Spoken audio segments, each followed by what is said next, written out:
Dans le monde technologique, s'il ne fallait garder qu'une seule chose qui a complètement changé nos vies, c'est bien l'arrivée de l'internet grand public, le web 2.0 comme on aime tant l'appeler. Est-ce que vous vous rendez compte que cet outil qu'on utilise tous les jours et qui nous manque terriblement dès qu'il n'y a plus de réseau n'a que 20 ans? La première fois qu'on a parlé du web 2.0 c'était en 2003 et à l'époque tout le monde voyait ça uniquement comme un outil pour les gens qui mangent leur carte graphique. À l'époque leur petite Nvidia GeForce FX 5700, mais maintenant il est indispensable pour quasiment tout le monde et ça aussi bien de manière personnelle que de manière professionnelle. Il est impossible dans une très grande majorité de métiers de bureau de bosser sans faire ces petites recherches Google toutes les 4 secondes. Pour les plus jeunes d'entre nous, il est impossible de penser qu'il existait un monde sans toute cette connexion instantanée à travers le monde. Eh bien, laissez-moi vous dire que nous sommes possiblement à l'aube de quelque chose d'aussi révolutionnaire que l'a été Internet. Un outil qui risque de changer drastiquement nos vies. Un outil qu'on utilisera aussi souvent et de manière aussi automatique que de faire une simple recherche Google. Sauf que cet outil ne va pas prendre 20 ans à se développer, mais peut déjà complètement changer le monde en seulement une année. Salut, c'est Léo de la chaîne TechMaker et aujourd'hui on va parler d'un petit truc qui a fait du bruit le mercredi 15 mars 2023 ainsi que le jeudi 16 mars, ChatGPT 4. Alors oui, je sais, vous en avez entendu parler partout. Depuis mercredi, absolument tout le monde n'a que ça en bouche, GPT par-ci, GPT par-là. Mais ce dont peu de gens se rendent réellement compte à mon sens, c'est que ça risque surtout de péter la façon de voir le monde du travail et même celui des études. J'avais déjà fait une petite vidéo sur ChatGPT 3 en décembre dernier expliquant que ce tout nouvel outil sorti tout fraîchement auprès du grand public le 30 novembre 2022 allait révolutionner le monde. Et ça ne s'est pas fait attendre, En moins d'une semaine, il y avait déjà 1 million d'utilisateurs et en 2 mois, nous étions arrivés aux 100 millions. Cela en fait l'application grand public avec l'évolution la plus rapide en termes d'utilisateurs de toute l'histoire de l'humanité. C'est juste dingue. Et pourtant, ma vidéo de l'époque n'avait pas touché grand monde. Tout ça paraissait obscur pour beaucoup. Beaucoup pensaient que ça ne servirait encore une fois qu'aux gros nerds qui cette fois-ci mangent leur RTX 4090. Bon, même si cette fois-ci, ils ont plus le choix de manger que ça vu qu'ils n'ont plus d'argent pour acheter quoi que ce soit d'autre. Mais pourtant, il va falloir s'y intéresser que vous le vouliez ou non, car cet outil et tant d'autres vont se retrouver partout. Pour vous faire un rappel rapide de ce que c'est une sorte de moteur de recherche à la Google mais sur stéroïdes. Là où un moteur de recherche classique va faire notre requête et derrière le moteur va nous cracher tous les résultats à la tronche en nous laissant nous débrouiller nous-mêmes. Ici, ChatGPT ou n'importe quelle intelligence artificielle conversationnelle va synthétiser les résultats qu'il connaît pour former une réponse précisément adaptée à votre requête et va aussi pouvoir se moduler en fonction de la discussion que vous avez déjà eue avec lui. Là où les recherches n'étaient pas liées entre elles jusque-là, ici nous avons un rendu beaucoup plus fluide. Alors si, ça le faisait un peu avec tout le principe de cookies typiquement, mais c'est pas aussi poussé, ça ne crée pas une conversation. Tout ça, je l'ai déjà raconté sur cette première vidéo que je vous invite à aller voir si vous voulez avoir plus de détails là-dessus. Mais alors, qu'est-ce qui a bien pu se passer cette semaine pour que tout Internet tremble? Eh bien, OpenAI vient d'annoncer ChatGPT 4. Pour rappel, nous étions sur le 3.5 depuis quelques temps maintenant et il avait déjà fait grand bruit, comme d'autres intelligences artificielles du style d'ailleurs. Beaucoup l'ont utilisé pour leurs études et ainsi avoir des notes de fou furieux sans le moindre effort, au point que des écoles comme Sciences Po se sont mises à interdire son utilisation ou en tout cas à demander de mentionner son utilisation dans les devoirs. D'autres utilisent ça dans le monde du travail, que ce soit de manière ponctuelle pour aider sur une recherche, voire écrire un bout de code, et on en a même qui remplacent déjà des boulots avec. On avait pu voir à l'époque qu'un concours d'artistes avait été remporté par Midjourney sans que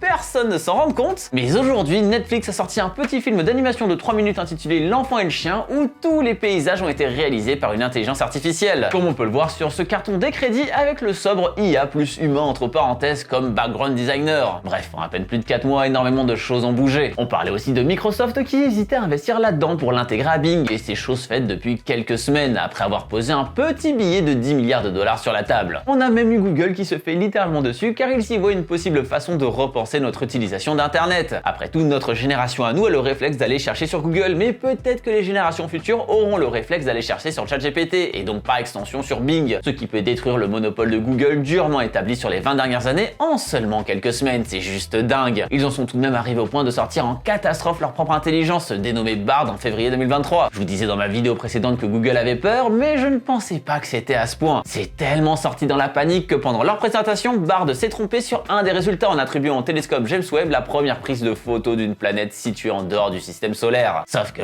non, en fait, c'était le Very Large Telescope qui avait fait cette première prise de photo 15 ans avant. Bon, on pourrait se dire que c'est pas trop grave, après tout, des erreurs sur le net, ça arrive, hein, qui n'en a jamais fait en recopiant Wikipédia. Mais là, le problème, c'est qu'en pleine présentation orchestrée à l'avance, ça la fout sacrément mal et ça montre que Google a sorti ça dans la panique pour ne pas se faire doubler. Ce que malheureusement beaucoup d'investisseurs ont compris, faisant donc chuter en bourse Alphabet, la maison mère de Google, de plus de 8% le lendemain de la présentation, soit une perte de capitalisation de 100 milliards de dollars, rien que ça. Et cette perte ainsi que cette peur risque de s'agrandir car justement ChatGPT 4 vient d'être annoncé. On passe d'une version extrêmement puissante qui avait 175 milliards de paramètres à une version qui peut maintenant en avoir 100 000 milliards. Les ordres de grandeur sont tellement débiles qu'il est impossible de se représenter tout ça. Mais voici à quoi ça ressemble si on met ça côte à côte, c'est juste plus de 571 fois plus de paramètres. Et ouais, on avait déjà peur d'un outil alors qu'il vient de devenir 600 fois plus puissant. Alors attention, ça veut pas vraiment dire qu'il est 600 fois plus intelligent, hein, et qu'au lieu de répondre 4 à 2 plus 2, il vous répondra 4 en toutes lettres pour se la péter, mais c'est plutôt qu'il va gagner beaucoup de fonctionnalités. Premièrement, il devient multimodal, ce qui fait que là où jusqu'à maintenant cette intelligence artificielle et beaucoup d'autres fonctionnaient uniquement en lui envoyant du texte, maintenant il peut réussir à interpréter du son, des images et même des vidéos pour les analyser et donner une réponse liée à ça. On a vu l'exemple sur cette photo où un mec est en train de repasser ses fringues au dos d'un taxi. On demande à ChatGPT 4 ce qu'il se passe d'inhabituel et il arrive à analyser cette photo en disant qu'effectivement c'est bizarre de faire ça ici. Ça peut paraître idiot comme exemple, mais ça montre bien que l'analyse se veut bien plus poussée et que la réflexion peut devenir très proche de celle d'un réel humain. Il peut même réussir à comprendre la subtilité d'une blague, chose que ChatGPT 3 avait du mal à faire. Enfin, on va réussir à comprendre ce qui était drôle dans les sketchs qui passaient sur Malaise TV depuis tant d'années. Quand on a 18 ans, on est comme un iPhone, pas abouti. Un Samsung en fait, hein. Bon, je pense qu'il faudra au moins attendre ChatGPT 20 pour avoir la réponse en réalité. Bref, tout ça pour dire que ça devient de plus en plus humain entre guillemets et risque de remplacer de plus en plus de boulot. On a vu des tas d'exemples sur Twitter ces 2 derniers jours depuis que cette version 4 existe. Vous cherchez à faire un site web mais vous ne savez pas comment ça marche? Eh bien, faites un croquis de votre site sur un papier avec un stylo, demandez à ChatGPT de le faire fonctionner en analysant votre image et paf, vous avez un code fonctionnel à partir de votre dessin dégueu. Vous cherchez à parfaire votre anglais mais vous trouvez les cours pas assez adapté à votre personne? Eh bien Duolingo vient de lancer Duolingo Max qui crée un environnement complètement personnalisé à votre usage grâce aux dernières technologies d'OpenAI. Même Microsoft vient d'annoncer le jeudi 16 mars la sortie de Microsoft Copilot, un assistant virtuel comme Clippy pour les ancêtres que nous sommes, qui fonctionnera sur Word, Excel et PowerPoint et qui permettra de sublimer tous nos documents grâce au 143 de QI de ChatGPT 4. Vous utiliserez enfin les logiciels d'Office à pleine puissance car d'après eux, les utilisateurs ne savent utiliser que 10% des fonctionnalités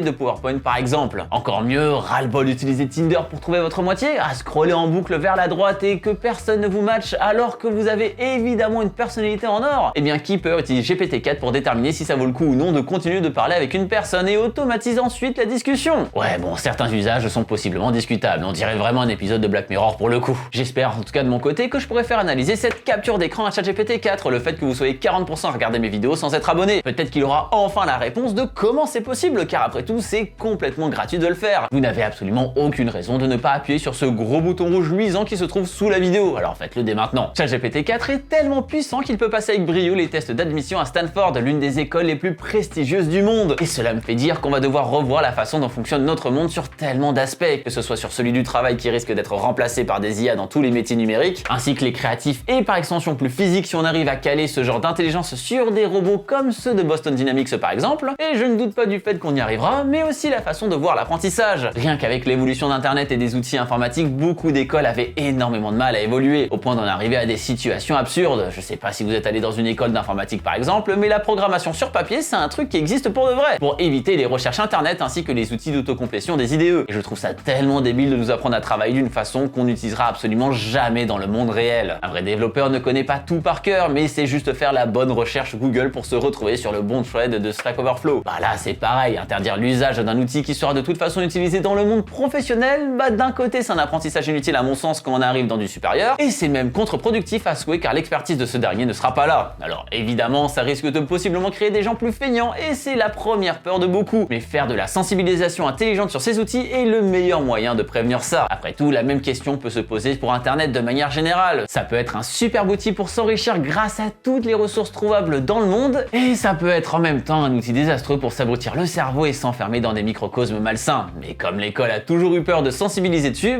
beaucoup ne savent pas comment ça marche et comment bien l'utiliser. Pareil pour certains parents qui laissent faire leurs gosses tout et n'importe quoi et scroller sur YouTube Kids dès l'âge de 6 mois. Et nous créerons donc un cercle vicieux autour de l'utilisation d'internet. Mais on le voit bien en termes de fréquentation des outils intelligents et d'autres qui le sont moins. Mais c'est clair que rien qu'au niveau travail, beaucoup vont disparaître au profit de ChatGPT et d'autres intelligences du style. Et il va falloir trouver un moyen de revoir la vision de ce monde, surtout si on doit maintenant y travailler jusque 64 ans. Peut-être que je serai encore sur YouTube à cet âge-là, qui sait? Ou alors je me serais mis en stase pour jouer à World of Warcraft, au choix. Bon, il y a évidemment encore beaucoup de problèmes et surtout pas mal de questionnements sur comment cette technologie doit être gérée. Déjà, est-ce une bonne chose qu'une entreprise privée puisse avoir autant de pouvoir sur le futur de notre monde? Car après tout, dans le cas où ChatGPT 4 et ses versions futures seraient adoptées massivement, tout repose sur OpenAI, une société d'Elon Musk et Sam Altman. Beaucoup se demandent si tout ça ne devrait pas être régulé, car après tout, même si le cerveau de ces intelligences artificielles se veut le plus poussé et réfléchi possible, la crainte qu'il soit orienté est loin d'être infondée. Peut-être que sur certaines réponses, elle ira légèrement pencher à gauche ou à droite sur des réponses axées politiques, en fonction des envies de ses créateurs. Il serait très difficile de démontrer tout ça, car la recette secrète reste bien enfermée dans les locaux de la société du milliardaire fou qui possède Twitter. Et justement, tout ça pourrait être mis en comparaison avec la puissance qu'ont déjà les réseaux sociaux et certaines sociétés. Rappelez-vous en 2020, quand Twitter avait banni Donald Trump de son réseau social après qu'il ait perdu les élections présidentielles. Ban qui a suivi sur absolument tous les réseaux sociaux par la suite, muselant complètement l'ancien président des États-Unis. Et attention, je tiens pas à vous dire si c'est bien ou si c'est mal d'avoir fait ça, mais plutôt est-ce raisonnable de laisser des sociétés privées être le tribunal, car il n'y a eu aucune sanction de droit réel pour l'utilisation qu'a fait le monsieur blond de ces réseaux sociaux au moment où tout cela est arrivé. Et donc ces décisions n'ont pas été le ressort d'États et de pays, mais bien de présidents de sociétés. On arrive à un stade où beaucoup de ces boîtes sont plus puissantes que certains pays. Apple est plus riche que des pays tout entiers par exemple. Et dans le cas d'un moteur de recherche qui synthétise des réponses, on peut se poser la question. Et surtout si derrière c'est payant à des prix déraisonnés car un monopole est là, ça risque de créer un accès au savoir à deux vitesses. Car oui, j'ai pas précisé, mais cette version 4 est payante, ce qui n'était pas le cas des précédentes versions où il n'y avait qu'un pass prioritaire. Bon, le prix n'est pas excessif pour le moment, c'est 20 € par mois et on peut lui envoyer 50 messages toutes les 4 heures actuellement, histoire de ne pas surcharger l'outil. Mais rien ne nous dit que le prix n'augmente pas avec le temps. Et imaginez aussi un monde avec ChatGPT 10 où nous ne pouvons faire qu'une seule et unique requête par jour, une sorte de coup de pouce de la journée. En vrai, il y aurait peut-être un concept à creuser. Bref, vous en pensez quoi de tout ça? Est-ce que vous êtes aussi optimiste que moi sur l'évolution d'une telle technologie? Pour une fois que je dis pas que c'est la fin de quelque chose, j'attends votre avis car je sais qu'il peut énormément différer selon votre âge, votre situation professionnelle et surtout votre plus ou moins grande fracture numérique. Je pense qu'il y a moyen d'avoir des débats très intéressants dans les commentaires. Moi, comme je vous l'ai dit, je pense que dans tous les cas, on va devoir comprendre comment ça marche, car qu'on le veuille ou non, dans tout ce qu'on va consommer dans le futur, que ce soit sur les réseaux ou ailleurs, tout sera saupoudré d'intelligence artificielle du style. Et beaucoup commencent déjà à utiliser ChatGPT 4 dans tous les sens pour ainsi parfaire ce qu'ils font, jusqu'à ce que ChatGPT s'occupe à faire les prompts lui-même. Mais autant profiter qu'il ne le fasse pas encore. Sur ce, profitez de ce peu de temps de libre arbitre que vous avez encore en faisant votre choix entre les deux vidéos qui viennent d'apparaître sur votre écran. Et d'ici la prochaine fois qu'on se voit, eh bien n'arrêtez jamais d'apprendre. Salut!